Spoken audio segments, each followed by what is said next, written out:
in the violence that has been continuing in Manipur since May. Now, in just over the last 5 days, at least a dozen people have been killed in the ethnic clashes.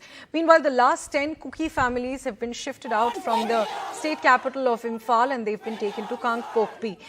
The firing and explosions are continuing in Manipur at the Hill Valley border areas, and there are also protests going on across several parts of the state against security forces. Those are visuals of the protests that you're seeing by residents, by people from both the communities, by the Kukis and the Meiteis. These protests are going on in the Hill and Valley regions against the security forces.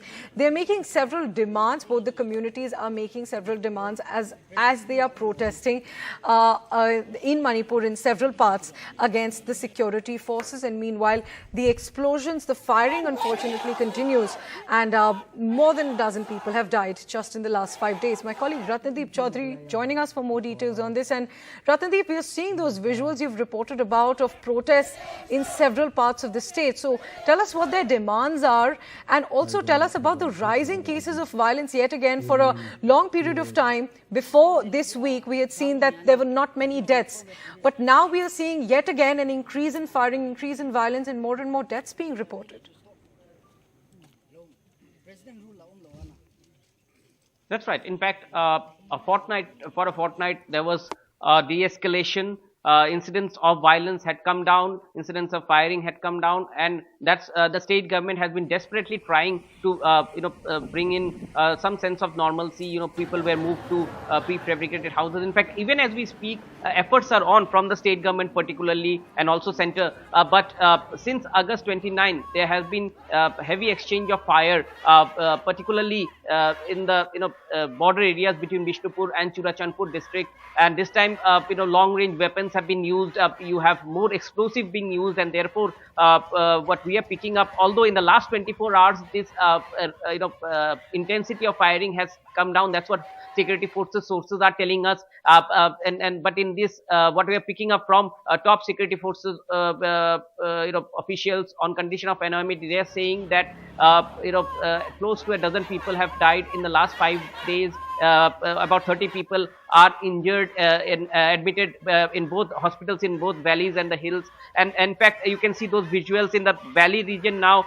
Women groups have protested yesterday. They are against a legal notice which has been sent to a local politician by Assam Rifles. On the other hand, in the hill region in Chandel district, those visuals that we are playing out, the Kuki Zomi groups are protesting because of the posting of officers from a particular community which is involved in the in the conflict, that they want non-partisan officers to be posted, particularly Assam Rifles officers. So therefore, a lot are there at stake, and therefore, in fact, very significantly, Manipur government has taken a very significant decision.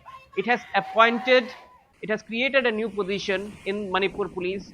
Special Superintendent of Police Combat is the name of the position, which the Manipur cabinet has approved, and a former decorated army officer who had led the operations in 2015, the surgical strikes along the Indo-Myanmar borders, which were highlighted in media also in 2016. Remember, along the border with Myanmar.